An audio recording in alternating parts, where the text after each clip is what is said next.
Dear friends, welcome back. This is episode number 47 of the Limitation Act.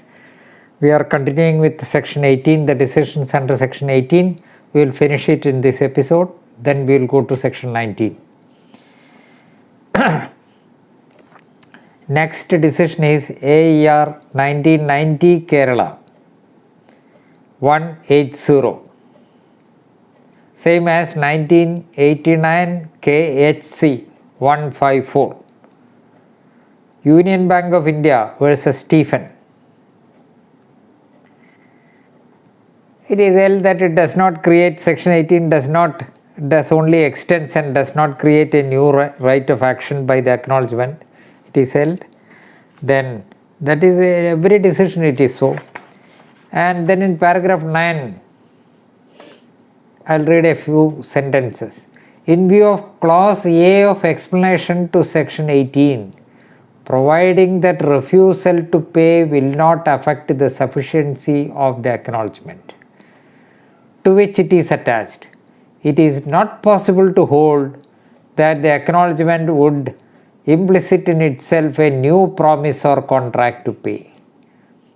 The true and correct principle that can be decocted from a reading of this provision in the background of several precedents in the interpretation of section is that it merely renews the liability and gives the creditor for obtaining repayment a fresh period of limitation according to the nature of the liability which exists at the date of the acknowledgement.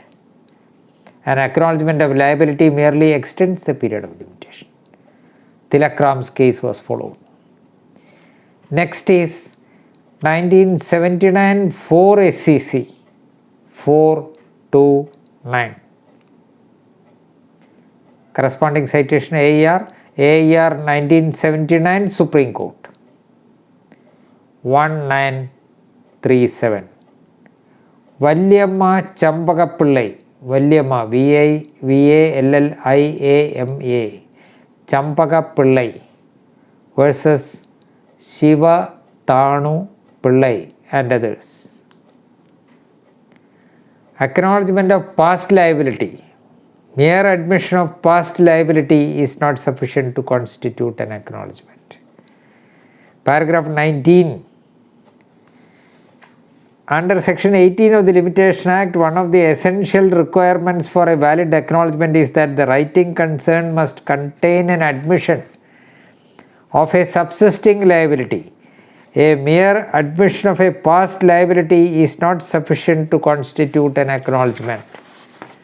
Hence, a mere recital in a document as to the existence of past liability, coupled with a statement of its discharge, does not constitute an acknowledgement within this section. Next is AER 1971 Supreme Court 2342. Same as 1970 Volume 2 SEC 773. Shivlal and others versus Chetram and others. Plaintiff was relying on a certified copy of a statement to support his argument of acknowledgement. There is allegedly an acknowledgement in a statement made by the person who is bound under the transaction, so that statement can be relied on by the person who relies on it, can be relied on by the person who is entitled to get that right, enforce it against the person who is liable. But he has to produce that acknowledgement before court. Instead, what he did was that statement was produced in some other case, he got a certified copy of it and produced. Supreme Court did not accept it. How do you prove the signature? Signed by the party. In the handwriting, signed by the party. In the handwriting or signed. Either it must be in the handwriting of the person who is making it, or it must be in writing and signed by the person.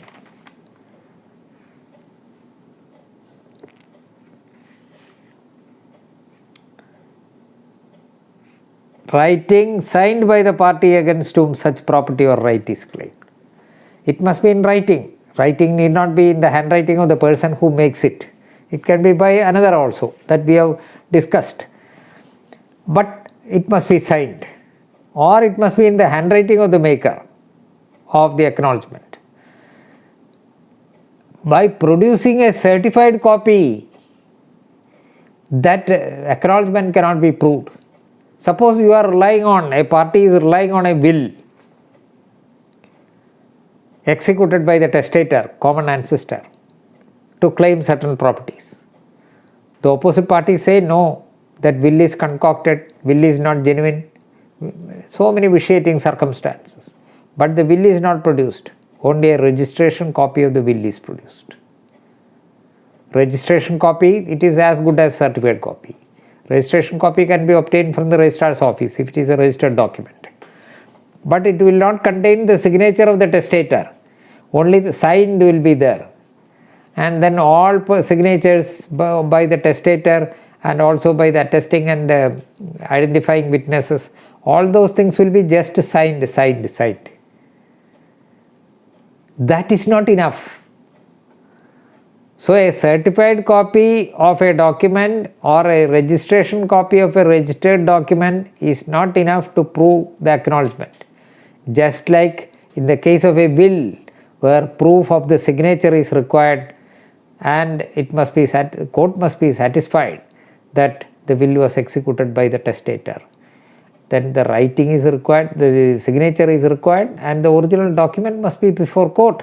A certified copy is not enough, or a registration copy is not enough.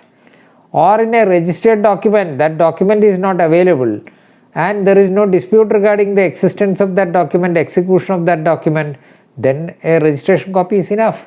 And if it is shown that the original is lost or something like that, in the case of a will it is not sufficient, but in the case of a lost will, something else is required, some of the parameters have to be satisfied, etc. That is quite different thing. Now, next is AER 1971 Supreme Court 2342, same as 1972 SCC 773.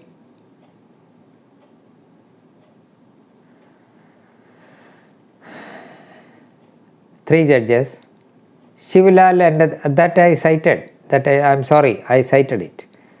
Next is AER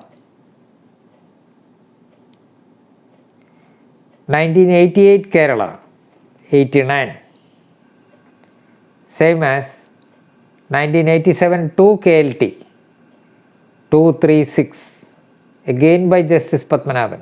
All these decisions, major decisions by His Lordship. Bank of India versus James Fernandez. Para 2, I will read 2 sentences. Solely on the ground that the second acknowledgement is not written in the handwriting of the first defendant, though signed by him, the trial court refused to accept it as a valid acknowledgement, capable of extending the period of limitation. The suit was dismissed on the ground of limitation alone, without considering other issues. So on what ground the suit was dismissed? The plaintiff relied on an acknowledgement. That acknowledgement was produced before court, but the court was not inclined to accept that acknowledgement on the sole ground that the second acknowledgement is not written in the handwriting of the maker of the first defendant, though signed by him, not in the handwriting of. So it is a clear misinterpretation of the wording in section 18. Clear. In respect of a property or right has been made in writing signed by the party against whom such property or right is claimed. And the lower court in that case took in writing by the party against whom. Signed, it relates to signature. Writing need not be by the party who makes the acknowledgement. It can be by anybody else. I do not think that such an interpretation is possible from the wording of section 18. The wording has been made in writing signed. It need not necessarily be by the party against whom the property or right is claimed. It is enough if the acknowledgement is by any person, though through whom the defendant derives his title or liability. This I am reading a portion in paragraph 3.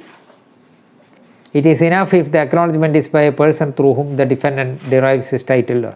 An omission to specify the exact nature of the property or right will not make an acknowledgement ineffective. Even the signature need not necessarily be by the party himself. It is enough if it is signed by an agent duly authorized in that behalf.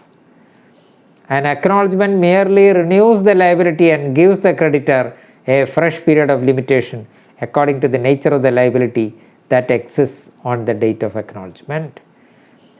It cannot create a new title or a fresh cause of action, as one sees in a promise to pay a bar debt. It is not a new contract. Acknowledgement need not necessarily be addressed to the creditor or the person entitled to sue or make the application. What is intended is mainly only an admission of the jural relationship with the intention of admitting the same. But nowhere in the section it is stated that the writing must be in the hand of the person against whom the property or right is claimed, or by any person through whom he derives title or liability. In order to give such an interpretation, we will have to read into the section something which is not there. There is nothing in the section to indicate a legislative intent that the acknowledgement must be written in the hand of the maker. Written and signed acknowledgements are insisted only because otherwise it will be a fruitful source for false pleas. It's a very useful decision. Next is AER 1958 Kerala, 58 Kerala, 307. Same as ILR 1957 Kerala 859. Period prescribed, redeeming junior member, a mortgage. Mortgage in favor of a tarwad. Tarwad means just like joint family in certain communities, it is called tarwad. For those who follow the Marimakatayam law, it is called tarwad. That is, Nayars belong to that category. There, the Karnavan of a tarwad, just like the manager or karta of a joint Hindu family, have got certain rights, and he can bind others, the junior members. So all old story, not now.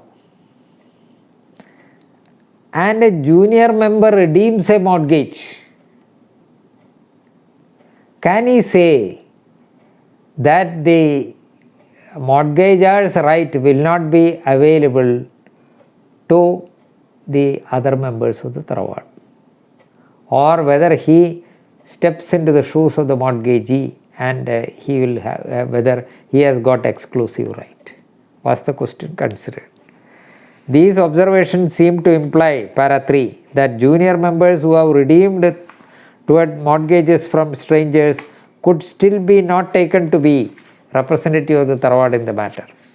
Our view is that the redeeming junior member cannot be equated to the position of an assignee of a mortgagee, but is rather to be taken as the holder of a special interest in tarwad property, and the right to continue in possession until his accounts are settled and paid off.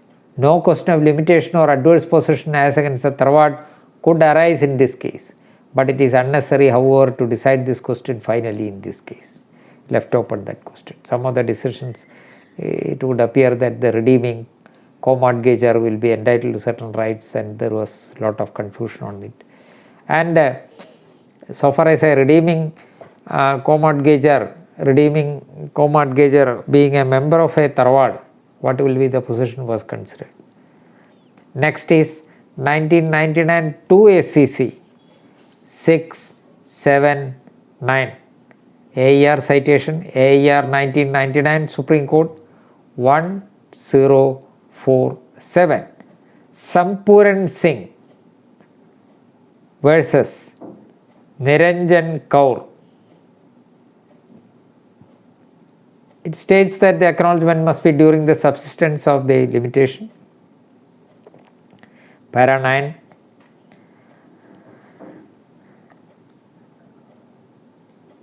There, an example is given. In other words, if the limitation has already expired, it would not revive under this section. This finding is not there in any other decision. It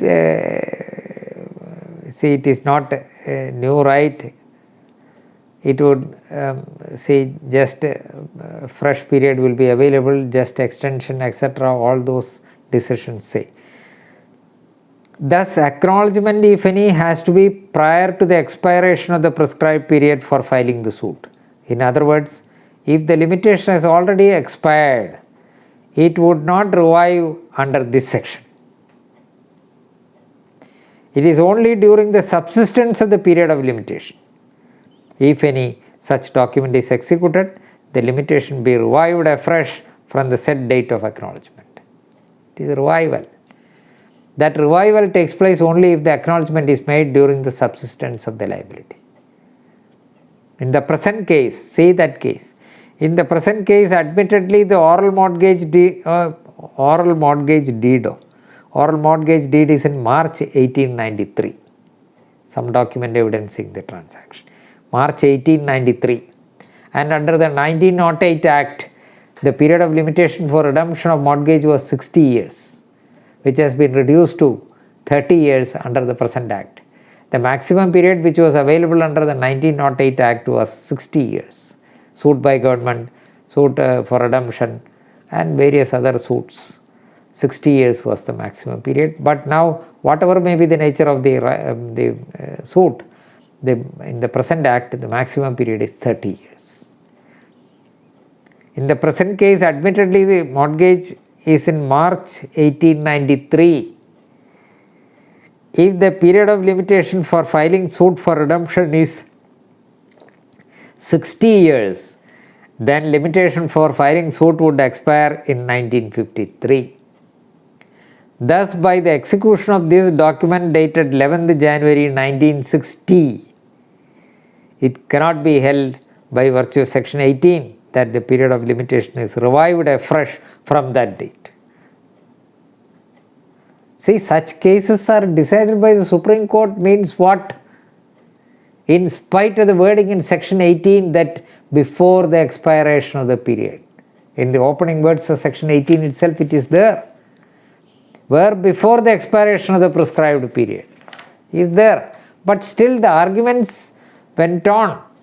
That means it is an innovative argument. It is not a foolish argument. It may not be accepted, but there are reasons for making such arguments. And it was considered by the Supreme Court means it deals with the interpretation of these words. What is the right which a party will get? What is the liability which a party will incur by the acknowledgement? At what point of time it should be made? What is the exact nature of the result of acknowledgement? All these things are argued in that case 99.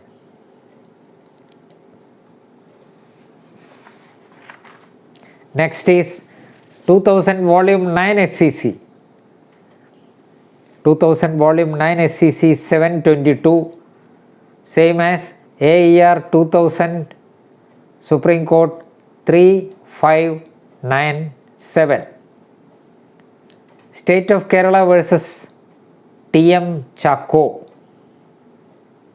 Paragraph 10.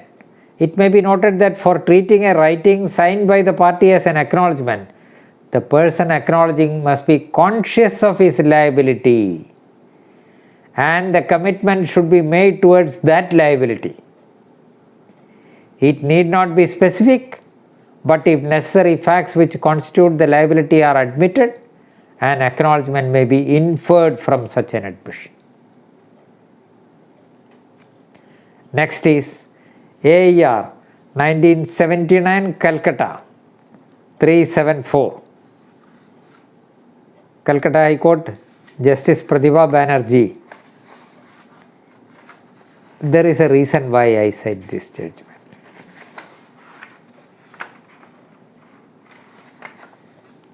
That relates to Article 1. Article 1, such cases are rare in our state, but it may be there in North India and other business places, Bombay, Calcutta, Madras and other places. It may be of great importance. Now we will deal with Article 1 now itself, so that we need not go to at that time. I do not propose to go through all the articles, and it will take several months to do it. That you have to read and understand, except a few. For example, Article 64, 65, Article 134 we have already dealt with, and then Article 135, 136, 137, Article 113. These are all the articles which I may deal with, not all others. But at the same time, I thought that I would refer to Article 1 also. That is why I cited this Calcutta decision. Decisions are rare under this. Acknowledgement as well as this. Acknowledgement plus Article 1 is very rare. Very rare. Article 1, there are decisions. Now, what is Article 1? Part 1, it occurs in Part 1, first division suits. I mentioned in the inception itself, in the first division suits there are 10 subdivisions. Suit relating to account, suit relating to this, movable property, suit relating to immovable property, suit relating to trust, this and that. So this occurs in Part 1, suits relating to accounts. What is Article 1? For the balance due on a mutual, open and current account. Mutual, open and current account, where there have been reciprocal demands between the parties. Mutual, open and current account, where there have been reciprocal demands between the parties. Period of limitation is 3 years. Time from which the period begins to run, the close of the year in which the last item admitted or proved is entered in the account. Not the date. The close of the year in which the last item admitted or proved is entered in the account. Such year to be computed as in the account.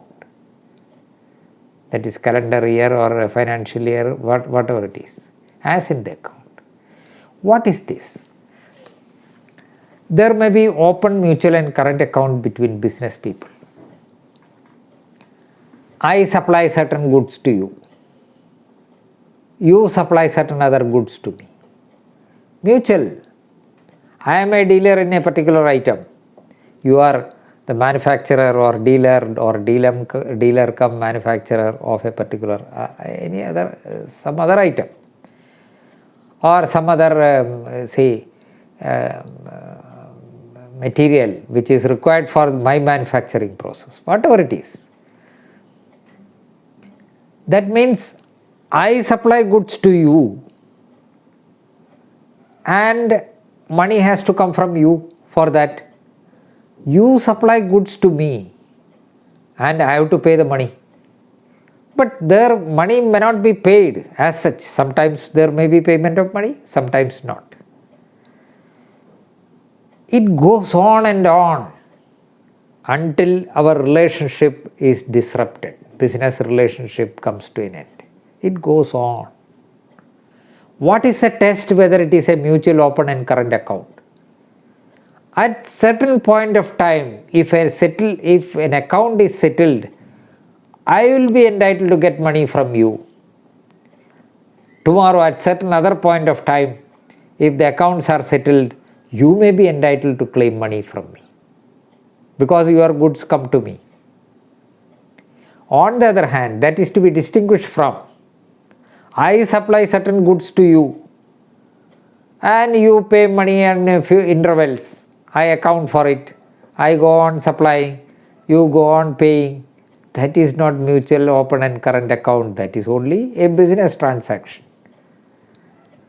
There the limitation period starts from the date when the amount is due. Here such business houses are there. It goes on for even for a century it may go on. It is not as if the party should, whenever there is an amount, you should go to suit. No. It is only when the relationship comes to an end that a suit may be required. Otherwise not. Otherwise it will go on. So that period, mutual open and current account. Vis-a-vis an acknowledgement. What was the case? That was the case in Calcutta High Court case, in State Trading Corporation of India versus State Trading Corporation of India Limited versus Jay Shri Chemicals, Jay Shri Chemicals and Fertilizers and another. AIR 1979, Calcutta 374 by Justice Pratibha Banerjee. Now I will deal with that decision while dealing with section 19 decisions in the next episode, because time is running out. Thank you.